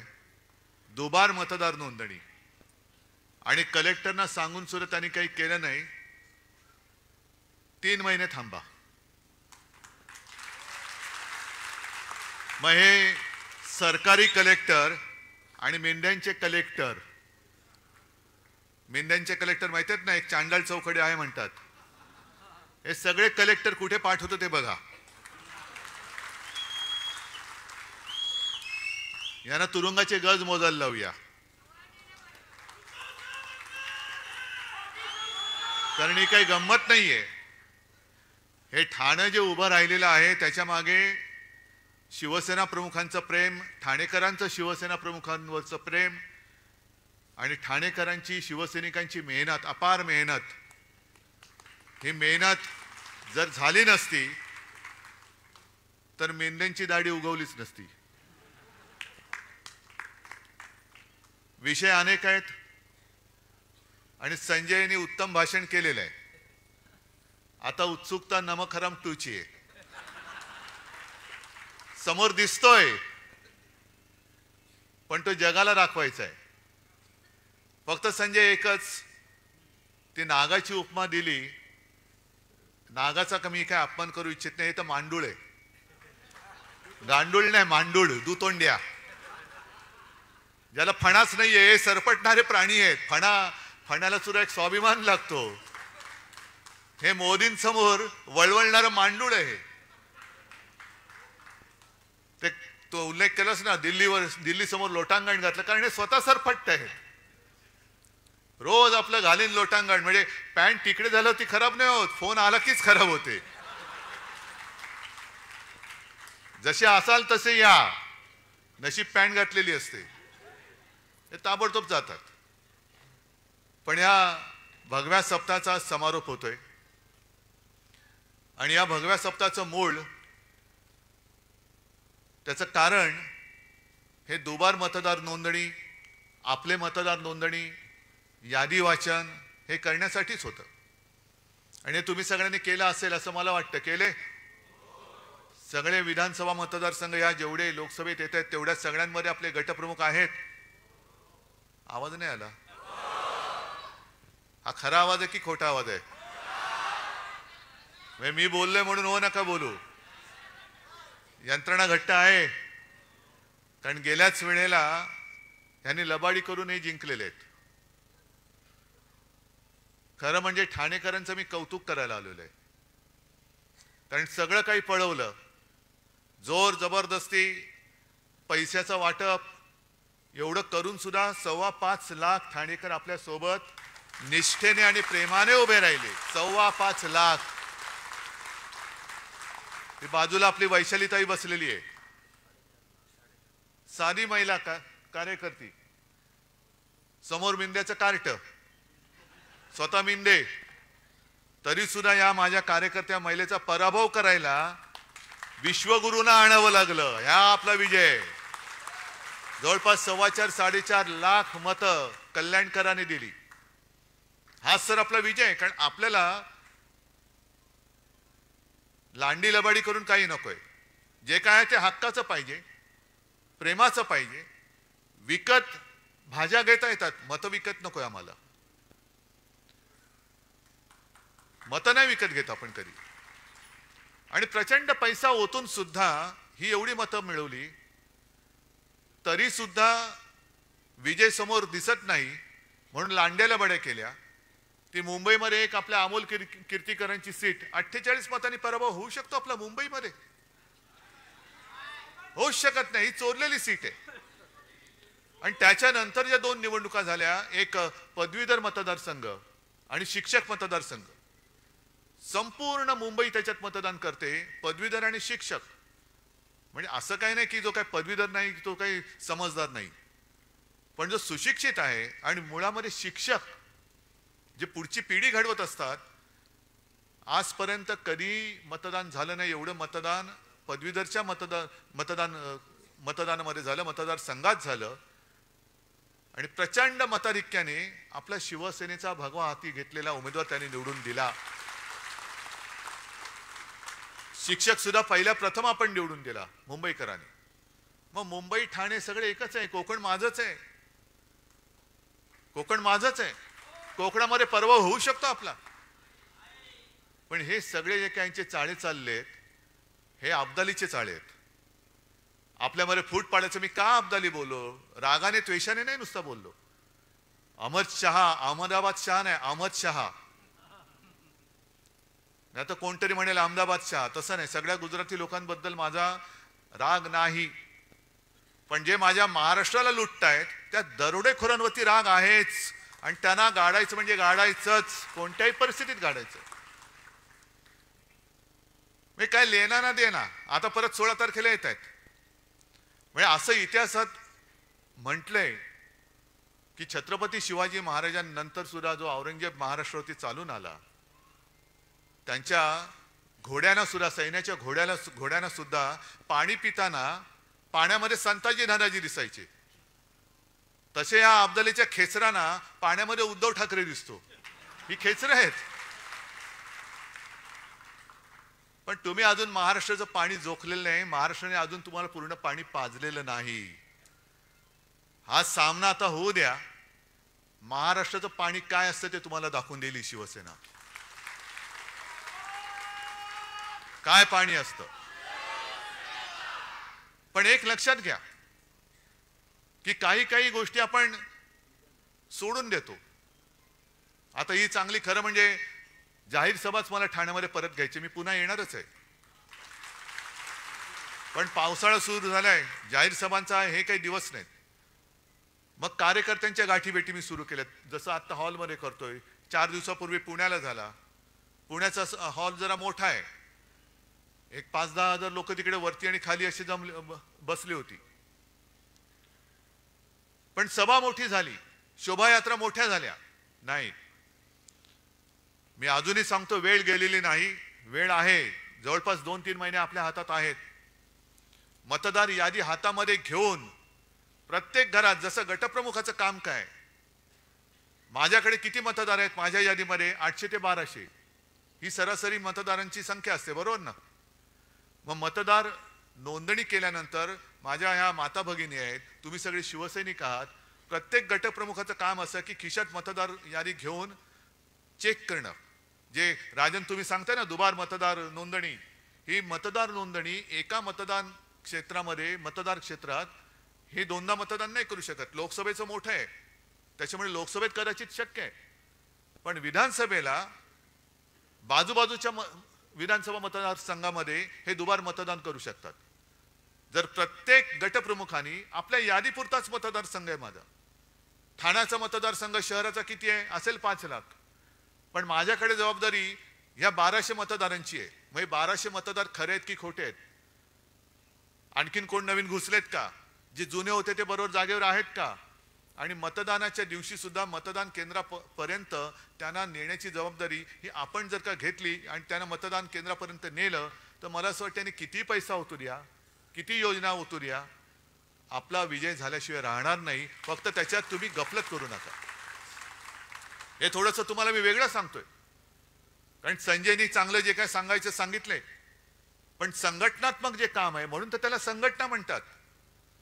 नुसता काहीतरी जमाव आला, जमाव आला तर फटाके फोडेल, नाही तर हिंसाचार करेल, पण तसा जमाव नकोय मला. मला संघटनात्मक काम करणारे माझे सैनिक जे आहेत हे माझं सैन्य आहे. म्हणून मध्ये मी जे बोललो ना मुनगट्टीवारना, की अरे तुम्ही माझा पक्ष चोरलात, सगळं चिन्ह चोरलं, सगळं चोरलं, तेही कमी पडतंय म्हणून तुम्ही लंडनला जाऊन वाघनखं घेऊन आलात. पण आता वाघनखं आणि मुनगट्टीवार काहीच जुळत नाही, काहीच जुळत नाही. पण ही वाघनखं तुम्ही जी म्युझियम मध्ये ठेवलेत ती कदाचित एक प्रतीक म्हणून ठीक आहे. त्याच वाघनखाने अफजल खानाचा कोथळा काढला असेल किंवा नसेल ह्याचा काही पुरावा नाही असं त्या म्युझियमनी सुद्धा म्हटलेलं आहे. पण महाराज शिवकालीन ते हत्यार आहे, छत्रपती शिवाजी महाराजांनी ते वापरलं होतं, म्हणून त्या वाघनखांबद्दल आम्हाला आदर आहेच. पण आत्ताच्या काळातली वाघनखं ही आहेत जे माझे सैनिक आहेत, ही वाघनखं आहेत. आणि म्हणून मी अब्दालीला घाबरत नाही. येऊच दे. ज्या ज्या वेळेला महाराष्ट्रावरती संकट आलं तेव्हा जे महाराष्ट्राने एक तेज दाखवलं ते तेज पुन्हा दाखवण्याची वेळ आलेली आहे. आता सुद्धा यांच्या ज्या काही योजना आहेत 1500 रुपये देत आहेत. अहो 15 लाख देणार होतो तुम्ही, 15 लाखाचे 1500 काय झाले? प्रत्येकाच्या खात्यामध्ये भाई और बहनों, जो विदेश में पैसा पड़ा है ना तो सगळा आणला तर तुमच्या खात्यामध्ये 15-15 लाख रुपये असेच येतील. मग त्या 15 लाखाचे 1500 का केलेत? वरची शून्य कोणाच्या खिशात गेली? मिंढ्याच्या. कारण जाऊ तिथे खाऊ हा यांचा धंदा आहे. आज सुद्धा ठाण्यामध्ये ती जी एक योजना आणतात क्लस्टर, चांगली योजना, चांगली आहे. त्या घरांना तिथल्या लोकांना घरं मिळाली पाहिजेत. पण टांगावा काय करायचा, देखावा काय करायचा की सरकारी योजना आहेच, कंपनी सरकारची आहे, महाप्रीत. पण यांची महाप्रीत यांच्या लाडक्या कॉन्ट्रॅक्टरवरती आहे, लोकांवरती नाहीये. ही जी प्रीती आहे त्यांची म्हणजे प्रेम आहे ते कॉन्ट्रॅक्टरसाठी आहे. आणि कॉन्ट्रॅक्टरना ठरवून हे स्त्रियांचे धंदे अनेक वर्ष चाललेले आहेत. जे कॉन्ट्रॅक्टर ठरवणार त्यांनीच टेंडर भरायचं. आता सुद्धा तुम्ही महापालिकेत जाऊन विचारा, ठरलेल्या कॉन्ट्रॅक्टरनाच कामं दिली जातात, दुसऱ्या कोणालाही काम दारामध्ये सुद्धा उभं केलं जात नाही. ही ठाण्याची परिस्थिती आहे. आणि ठाण्याची परिस्थिती महापालिकेची एवढी वाईट झालेली आहे. इथे काही माझे नगरसेवक सुद्धा असतील किंवा ज्यांना महापालिका कळते तेही आहेत. राजन जे तुम्ही सुद्धा आहात, हे राजन इथले राजन आमचे तुम्ही पण आहात, सगळेच महापालिकेत मधली लोक आहेत. ठाणे महापालिकेला कर्जाचे डोहाळे लागलेत, कर्जबाजारी होते. कोणी केली कर्जबाजारी? कुठे गेले पैसे? संपूर्ण जिल्ह्यामध्ये रस्त्यांवरती खड्डे, राज्यभर खड्डे, खड्डेच खड्डे. म्हणजे सगळीकडे खड्डे पाडून वरती आमच्यावरती बोट दाखवली जात आहेत. ह्यानी घोटाळा केला, ह्यानी घोटाळा केला. अरे 3 महिने थांबा. तुमची सगळी जी काही मित्र परिवार आहे, होय मित्र परिवार आहे, तो आम्ही उघडा केल्याशिवाय राहणार नाही. हे आज त्यांना मी इशारा देतोय. तुम्ही करा. तुम्हाला जर वाटत असेल की तुम्ही घोटाळे करताय पण आमचं लक्ष नाही, आमच्याकडे आम्ही सुद्धा 2.5 वर्ष मी स्वतः मुख्यमंत्री होतो. गेल्या अनेक वर्ष महापालिका ही शिवसेनेच्या ताब्यात आणि याही पुढे राहणार आहे. ठाणा काय, मुंबई काय, इतर सुद्धा. त्याच्यामध्ये त्या महापालिकेमध्ये सुद्धा जी काही लोक अधिकारी आहेत ज्यांना जनतेबद्दल प्रेम आहेत ते बरोबर माहिती आमच्याकडे देत असतात. हे जरा निवडणूक होऊ द्या, मग बघा आम्ही काय करतो ते. जरा होऊ द्या. पण सगळीकडे वाट लावून टाकतायत. आणि म्हणून मी तुम्हाला एक प्रश्न विचारतोय की तुम्हाला आपल्या राज्याचं मंत्रालय मुंबईत हवंय का अहमदाबादमध्ये? आपल्या राज्याचा कारभार मुंबईतून चालला पाहिजे का दिल्ली का अहमदाबाद मधून? लोकसभेची निवडणूक होती, ती देशाच्या लोकशाहीचा गळा घोटणारी एक निवडणूक होती. जर आता आहे शेपटावरती निभावलंय अब्दालीच्या, आता बरचसं आपण आटोक्यात आणलेलं आहे. आता मनमानी नाही करू शकत ती लोक. पण तशीच ही लढाई म्हणजे लोकशाहीच्या शत्रूशी लढाई ही आपल्या लोकसभेची होती, तशीच ही येणाऱ्या विधानसभेची लढाई शिवसेना विरुद्ध गद्दार नाही. गद्दार तर गाडले गेलेच पाहिजेत, पण महाराष्ट्र द्वेष्ट्यांबरोबर आपली लढाई होणार आहे. महाराष्ट्र द्वेष्टे जे माझ्या महाराष्ट्राला फिकेला लावू पाहत आहेत. म्हणजे मराठी माणूस कसा ताठमानेने उभा राहिला नाही, ताठमानेने उभा नाही राहायचं. हातात भिकेचा कटोरा घे आणि मोदींसमोर खाली मान घालून उभे राहा. हे नाही सहन करणार. हे नाही आम्हाला शिवरायांनी शिकवलं ना, आमच्या शिवसेना प्रमुखांनी शिकवले. हे बाळासाहेबांचे विचार असूच शकत नाही. महाराष्ट्राची वाताहत झाली तरी चालेल, पण तिकडे दिल्लीमध्ये जाऊन लोटांगण घाल, हे बाळासाहेबांचे विचार नाहीत. आणि या विचारांचे जे कोणी तोते असतील, या तोत्यांची वळवळ ही या निवडणुकीत आपल्याला पूर्ण थांबवावीच लागेल, पूर्ण थांबवावी लागेल. हे जे काय यांचं सगळं चाललेलं आहे, सगळं जे येते ते गुजरात, येते ते गुजरात. आज सुद्धा मी ऐकतोय, अजून ते मला कन्फर्म करायचं, आणखीन एक मोठा प्रकल्प हा गुजरातमध्ये गेलाय.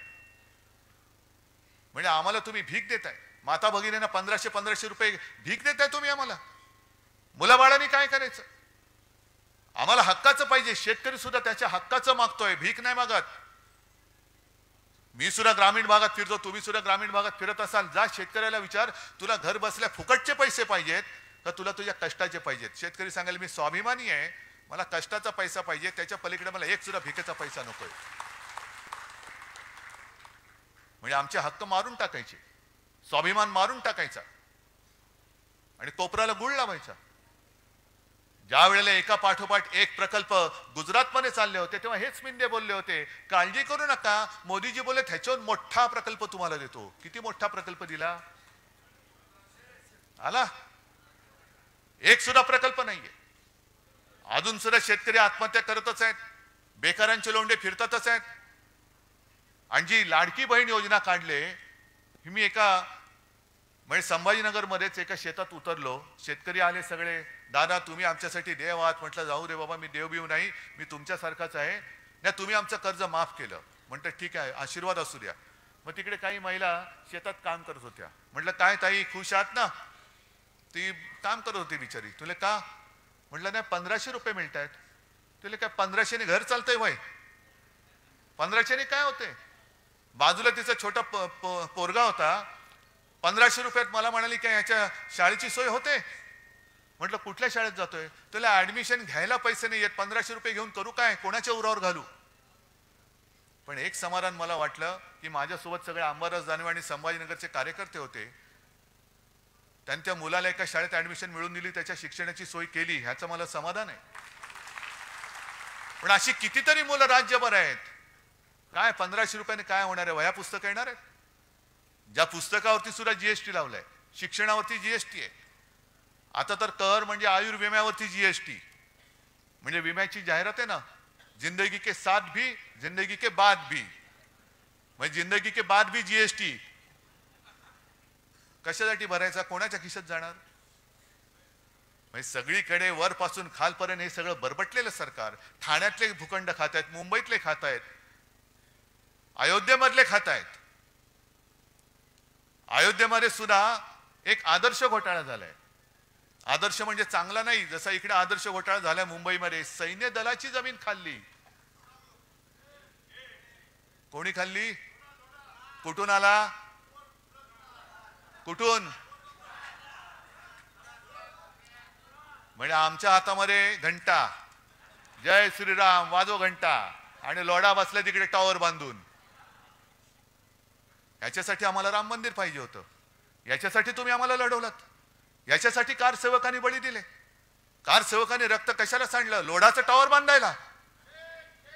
लोढाला टॉवर बांधून देण्यासाठी म्हणून कारसेवकांनी रक्त नाही सांडलेलं. तुम्ही जे गारूड टाकलं होतं, वातावरण केलं होतं, राम मंदिर, मंदिर वही बनाएंगे, मंदिर वही बनाएंगे, बनलं मंदिर. पण मंदिर बनल्यानंतर सुद्धा वाजत गाजत तुम्ही जो काही शो केला, तुम्हाला वाटलं होतं की आता बस झालं सगळं, आता आपल्यासमोर कोणी उभंच राहू शकत नाही. पण प्रभू रामचंद्रांनी सुद्धा जो बाण मारला थोडक्यात चुकला, नाही तर बरोबर वर्मी लागला होता, बरोबर वर्मी लागला होता. पण सगळीकडे गुजरातचे कॉन्ट्रॅक्टर कॉन्ट्रॅक्टर कॉन्ट्रॅक्टर कॉन्ट्रॅक्टर, वाराणसीमध्ये कॉन्ट्रॅक्टर, अनेक मंदिरं पाडलेत. शंकराचार्यमध्ये घरी आले होते. माझं भाग्य समजतो मी की शंकराचार्य आले आणि त्यांनी हिंदुत्वाचा अर्थ सांगितला. जो विश्वासघात करता है वो हिंदू नहीं हो सकता, हिंदू कभी विश्वासघात नहीं कर सकता. पण शंकराचार्य सुद्धा चिडलेले आहेत आणि त्यांनी स्वतः सांगितलं की केदारनाथ मंदिरामधलं जवळपास 250-250 किलो, आता तर म्हणतात काही जण 500 किलो सोनं गेलं कुठे? म्हणजे तुम्ही आमच्या मंदिरातल्या देवाचं सोनं सोडत नाहीत, मंदिराच्या आजूबाजूच्या जागा सोडत नाही. तिकडे सुद्धा वाराणसीमध्ये अनेक मंदिरं पाडली. अनेक पुराणकालीन मूर्त्या, प्राचीन मूर्त्या या त्या डेबरीच्या ढिगाखाली कुठे गेल्या हेच कळत नाही. मूर्त्या सुद्धा कापल्या. हे तुमचं हिंदुत्व आणि तुम्ही आमच्या अंगावर येता. सगळं भ्रष्टाचाराने बरबटलेली माणसं त्या अयोध्येमधली जमीन लोढा खातोय, रामदेव बाबा खातोय, सगळे खात आहेत. आणि आम्ही आपलं जय श्रीराम जय श्रीराम आणि हे विचारणार केमचो. मला एका गोष्टीचा अभिमान आहे. मी तेव्हा म्हटलं होतं आम्हाला प्रभू श्रीराम पाहिजे, पण मला भाजप मुक्त राम पाहिजे. तो भाजप मुक्त राम अयोध्येवासियांनी करून दाखवला. भाजप मुक्त राम. आपण काळाराम मंदिरात गेलो होतो, हे अयोध्येमध्ये गेले, पण हाच रामाचा एक रामाने जो निर्णय दिलाय की हे जो नाही कामाचा तो नाही रामाचा. हे या बिनकामाची लोक आहेत. मी उलट म्हणतो जो नाही कामाचा तो नाही रामाचा. पण जाऊ तिथे खाऊ हे यालाच म्हणतात. ही सगळी यांची जी काय पाप आहेत. ताडाला गेलो तर अरेबियन नाईट सारखे एक रात्री किती, म्हणजे ह्यांच्या रात्री वेगळ्या, पण यांनी केलेली पाप सांगण्यासाठी जितके दिवस लागतील ते कमी पडतील. आणि म्हणूनच ह्यांची पाप जी आहेत ती आता येत्या काही दिवसात उघडी करावीच लागतील. झाल्यात सगळ्या पक्षांनी यात्रा सुरू केल्यात. द्या पाठवून द्या ना सगळ्यांना तीर्थयात्रेला पाठवून द्या. हे मिंदे चाललेत यात्रेला, जा बाबा तू पण जा. आणखीन कोण चालले, कोण गुलाबी जॅकेट घालते, कोण केशरी जॅकेट घालते, सगळे रंगपंचमी करा, पण जा तिकडे जा. आपण जे काय काम केले, अजूनही मी काल सुद्धा दिल्लीत गेल्यानंतर तिथे सुद्धा लोक भेटली. कुठेही जातो तिथे लोक भेटतात आणि सर्व जातपात धर्माचे आहेत ना. मुसलमान सुद्धा आमच्या सोबत आलेले आहेत, बौद्ध लोक सुद्धा आलेत, सगळेच आलेत, पारसी आलेत, ख्रिश्चन्स आलेत. आणि सगळ्यांचं म्हणणं एकच, उद्धव जी आपने जो कोरोना समय में काम किया हम भूल नहीं सकते. आम्ही विसरू शकत नाही. तुम्ही जे काय केलं, खरं मी एकटा नव्हतो, तुम्ही सगळे सोबत होतात, संपूर्ण यंत्रणा होती. आणि जे मी सांगत गेलो ते तुम्ही ऐकत गेलात, म्हणून आपला महाराष्ट्र वाचला. गंगेमध्ये जशी प्रेतं वाहिली तशी आपल्या इकडे वाहिली नाहीत प्रेतं, वाहू दिली नाहीत. उपचाराविना कोणी गेले असं होऊ दिलं नाही. ही जी काय सगळी कामं आहेत ही सुद्धा लोकांपर्यंत पोहोचवा. नाहीतर काय होतं, त्या निवडणुकीच्या रणधुमाळीमध्ये वेडवाकडं कोणतरी बोलतो, मग त्याला आपण उत्तर देत बसतो. मूळ काम अरे हे सांगायचंच राहून गेलं. एक साधं उदाहरण देतो. 2012 साली शिवसेना प्रमुख होते, महापालिकेच्या निवडणुका आल्या आणि माझ्याकडे गोपीनाथ मुंडे आले. उद्धवजी काय करायचं काय करायचं. म्हटलं का नाही, कसं जिंकणार आपण, कठीण आहे. पृथ्वीराज चव्हाण तेव्हा मुख्यमंत्री होते आणि असं जर काय वातावरण सगळं केलं होतं की बस आता हे हरणारच. म्हटलं काळजी करू नका हो, होईल सगळं बरोबर. नाही कसं होणार. म्हटलं जरा थांबा. आणि मग मी माझे मित्र, कारण मी जाहिरात क्षेत्रातला आहे, माझे मित्र सगळे जाहिरात कॅम्पेन करणार आहेत. मग तो एक दिवस माझा मित्र आला, मला म्हणाले उद्धव एक कॅम्पेनची आयडिया आले, घेऊन येऊ का. म्हटलं घेऊन ये. आणि त्यांनी काही केलं नव्हतं, बाकी कागद कोरा होता, फक्त मध्ये एक लाल सर्कल काढलेलं आणि त्याच्यात लिहिलं होतं करून दाखवलं. म्हटलं अरे बस हे बरोबर आहे. मी शिवसेना प्रमुखांना दाखवलं, साहेबांनी बघितलं, बरोबर आहे, गो अहेड. आणि आपण काही केलं नाही. 12च्या आधी 5 वर्षामध्ये मुंबई महापालिकेत जी जी कामं केली होती ती फक्त त्याचे फोटो आणि चित्र ही होर्डिंगवरती लावली, पेपरमध्ये दिली आणि खाली फक्त टाकलं करून दाखवलं. मग सगळीकडे सगळ्यांनी चर्चा सुरू केली, वरून दाखवलं खालून दाखवलं. म्हटलं कुठूनही बघा पण आम्ही करून दाखवलंय. लपून बघा, चोरून बघा, वरून बघा, कुठूनही बघा पण करून दाखवलंय. मग सगळी चर्चा झाली आणि मग रिक्षावाले सुद्धा बोलायला लागले, टॅक्सीवाले बोलायला लागले, अरे हा ये तो हुआ है, अरे हा बरोबर आहे. सगळे भाषिक बोलायला लागले आणि 2012ची महापालिका आपण जिंकली, ती कामाच्या जोरावरती जिंकली.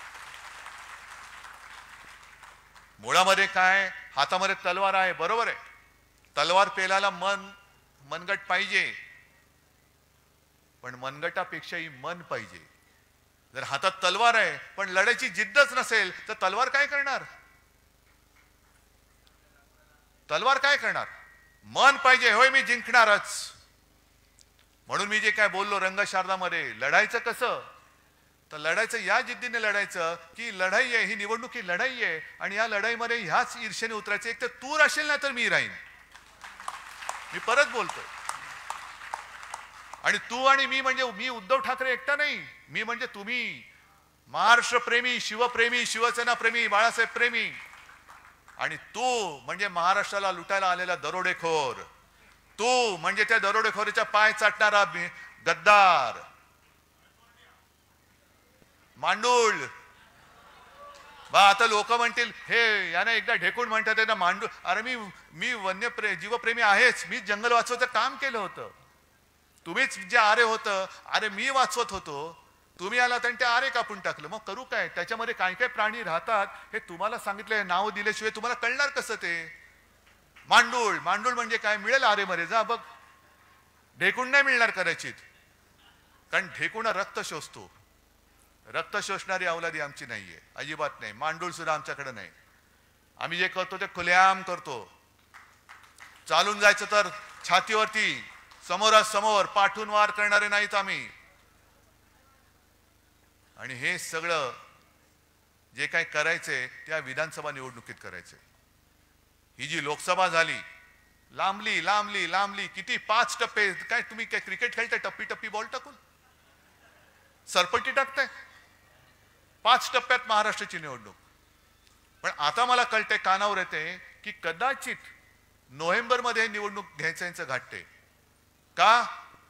तर लाडकी बहीण या योजनेचे किमान ऑगस्ट, सप्टेंबर, ऑक्टोबर, नोव्हेंबर म्हणजे 4 हप्ते जर का महिलांच्या हातात गेले तर त्यांचा विश्वास बसेल की हे देतात बुवा, हे देणारी लोक नाहीये.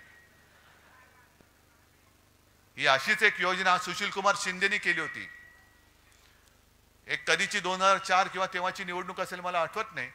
संभाजीनगरमध्ये आपल्या कार्यकर्त्यांचं शिबिर होतं आणि शिवसेना प्रमुख बोलून गेले की माझी म्हणजे शिवसेनेची सत्ता आली तर मी शेतकऱ्यांचं कृषी पंपाचं वीज बिल माफ करून टाकेन. सुशील कुमार शिंदे बसले होते, आता आपल्या सोबत आहेत. पण त्यांनी काय केलं? मुख्यमंत्री होते, ताबडतोब योजना अंमलात आणली. शेतकऱ्यांना 0 रकमेची बिलं पाठवायला लागले. शेतकरी खुश झाला, हे देत आहेत तर ते कशाला पाहिजे, हेच देत आहेत. परत निवडून दिलं काँग्रेसला.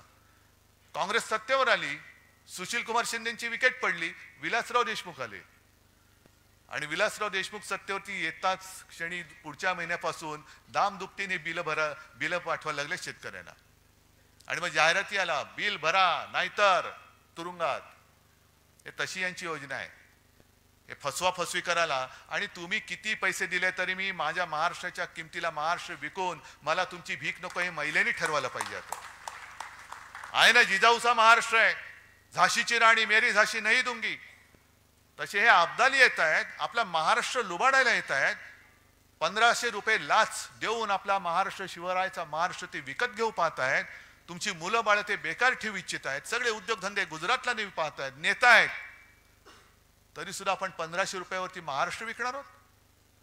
हा निर्धार आपण केला पाहिजे. ठीक आहे, योजना आहे, लाभ जरूर घ्या, कारण हे तुमचेच पैसे आहेत, हे काहींच्या खिशातले नाही आहेत. हे पैसे तुमचेच आहेत. आता तर आणखीन करतायत. जसं मोदीजी केलं होतं, ते रथ पाठवले होते गावागावात, आठवतं ना तुम्हाला? मोदी रथ, मोदी सरकार, मोदी सरकार. आणि अक्षरशः गावकऱ्यांनी त्यांना पलटा भोई थोडी करून ठेवली होती. ते मोदी सरकार आहे की भारत सरकार? कोणाच्या योजना आहेत? मोदींनी काय घरच्या खिशातनं योजना दिल्यात? नाही नाही नाही, तसं नाही, तसं नाही, तसं नाही. हे मोदी सरकार काढ आणि भारत सरकार लिहि, नाही तर चालतो या गावातून. मग तसंच आता हे करतायत. 50,000 योजना दूत, 50,000, प्रत्येकाला 10,000 रुपये महिना. मग त्याच्यामध्ये सुद्धा ही चांडाळ चौकडी खोटी नावं, जशी दुबार नोंदणी केले ना तशी खोटी नावं टाकून त्याच्यातले पैसे परत काढणार. हा मोठा दूध घोटाळा आहे. आणि तुमच्या योजना ज्या तुम्ही केलेल्या नाहीत, अरे कागदावरती काही लिहू शकता पण अंमलबजावणी कुठे? मग यांचीच माणसं, यांचेच चेले चपाटे, यांचेच कार्यकर्ते, त्यांचे सगळे कुटुंबीय हे या दूतांच्या नावांमध्ये घुसवणार आणि त्यांच्या माध्यमातून पैसे काढणार. हे दूत महाराष्ट्रामध्ये फिरता कामा नयेत. हे नाही फिरता कामा. त्याच्यासाठी जाहिराती करतायत, करोडो रुपये उधळतायत. आणि तरी सुद्धा आम्ही ह्यांची टाळ किटून काय भजनं गायची? ही निवडणूक त्याच्यासाठी आहे. हा भगवा सप्ताह त्याच्यासाठी होता. मला एका गोष्टीचा अभिमान आहे, जी मी एक सूचना दिली होती. आपला भगवा हा फक्त भगवाच असला पाहिजे, त्या भगव्यावरती मला चिन्ह नको. भगवा शिवछत्रपतींचा, कुठे शिवाजी महाराजांनी चिन्ह टाकलं होतं? अरे हा शिवाजी महाराजांचा भगवा, हा यांचा भगवा, हा त्यांचा भगवा नाही. भगवा एकच, हिंदुत्वाचा भगवा, शिवाजी महाराजांचा भगवा, आणि तोच बाळासाहेबांनी आपल्या हातात दिलेला भगवा आहे. हा भगवा तर घ्यायचाच. पण दुसरी गोष्ट, जो लोकसभेच्या वेळेला आपल्याला प्रचार करायला वेळ मिळाला होता तो मशालीचा. आत्तापासून मशालीचा प्रचार करा, घराघरामध्ये आणि प्रत्येकाच्या हृदयामध्ये ही स्वाभिमानाची मशाल पेटवा. कोर्टाचा निकाल कधी लागेल सांगता येत नाही. मी अनेकदा म्हटलेलं आहे की कोर्टाकडनं न्याय मिळेल, मला खात्री आहे, मला आशा आहे. पुढच्या 5-50 वर्षामध्ये हा निकाल लागल्याशिवाय राहणार नाही. आणि हसायचं काय त्याच्यामध्ये? अरे हसताय काय? 2 वर्ष तर झाली. अपात्रतेचा निर्णय आता लागला, आता लागेल बघा 5-6 वर्षामध्ये. पण तोपर्यंत झाली, माणसं म्हातारी झाली, निवडणूक विधानसभेची टर्म संपली. तसंच माझ्या नाव आणि चिन्हाचा लागेल निकाल, पुढच्या 5-50 वर्षात, 100 वर्षात लागेल. पण तोपर्यंत आपली जी मशाल आहे ती मशाल हीच लोकशाही गाडणाऱ्या लोकांचं बूट जाळण्यासाठी मशाल आहे. लोकशाहीची हत्या समोर होते तरी सुद्धा डोळ्याला पट्टी लावून बसणारी जी माणसं आहेत त्यांना जरा तो लोकशाहीचा चटका काय असतो ते दाखवणारी ही मशाल आहे. त्याच्यामुळे शाखांच्या बोर्डवर असेल, अगदी भिंतीवरती असेल, सगळीकडे आता धनुष्यबाण नाही, मशाल आणि मशाल. अजूनही मला जी माणसं सांगतात की अरे उद्धवजी आम्ही तुम्हाला मत द्यायचं म्हणून गेलो, मत दिलं, नंतर कळलं आम्ही चुकून धनुष्यबाणाला मत दिलं. हे आहे, हे नातं आहे, हे नातं आहेच किंवा होतं. पण आज चोराने आपलं धनुष्यबाण चोरलंय, चोर धनुष्यबाण घेऊन आलेला आहे, त्याला मशालीची धक काय ती आपल्याला दाखवायची. आणि म्हणून म्हणजे मी आणि म्हणून म्हणतो, आणि म्हणून असं कुंठून नाही बोलत, असं कणणं कुंठणं मला येत नाही. आपण सरळ बोलतो आणि म्हणून ये जो है वो जो मशाल जो है वो मशाल जो है वो धनुष्यबाण जो है वो ऐसा नाही बोलायचं, सरळ बोलणार आहे. पहिले सुपारी थूक तोंडातली. ये जो है जो काय है जो आणि म्हणून हे या एक काहीतरी पोट साफ करायचं द्या औषध, यांचं कणणं तरी साफ होईल. ते औषध या निवडणुकीत त्यांना द्यायचंय. आणि मला माहिती आहे हे तुम्ही औषध द्यायला सगळे हुशार आहात, देणार ना औषध. या वेळेला जो एक निसट्टा आपला पराभव झाला, या वेळेला मला ठणठणीत विजय पाहिजे. आणि या ठणठणीत विजयाची जबाबदारी मी तुमच्यावरती सोपवतो आणि तूर्त रजा घेतो. जय हिंद, जय महाराष्ट्र.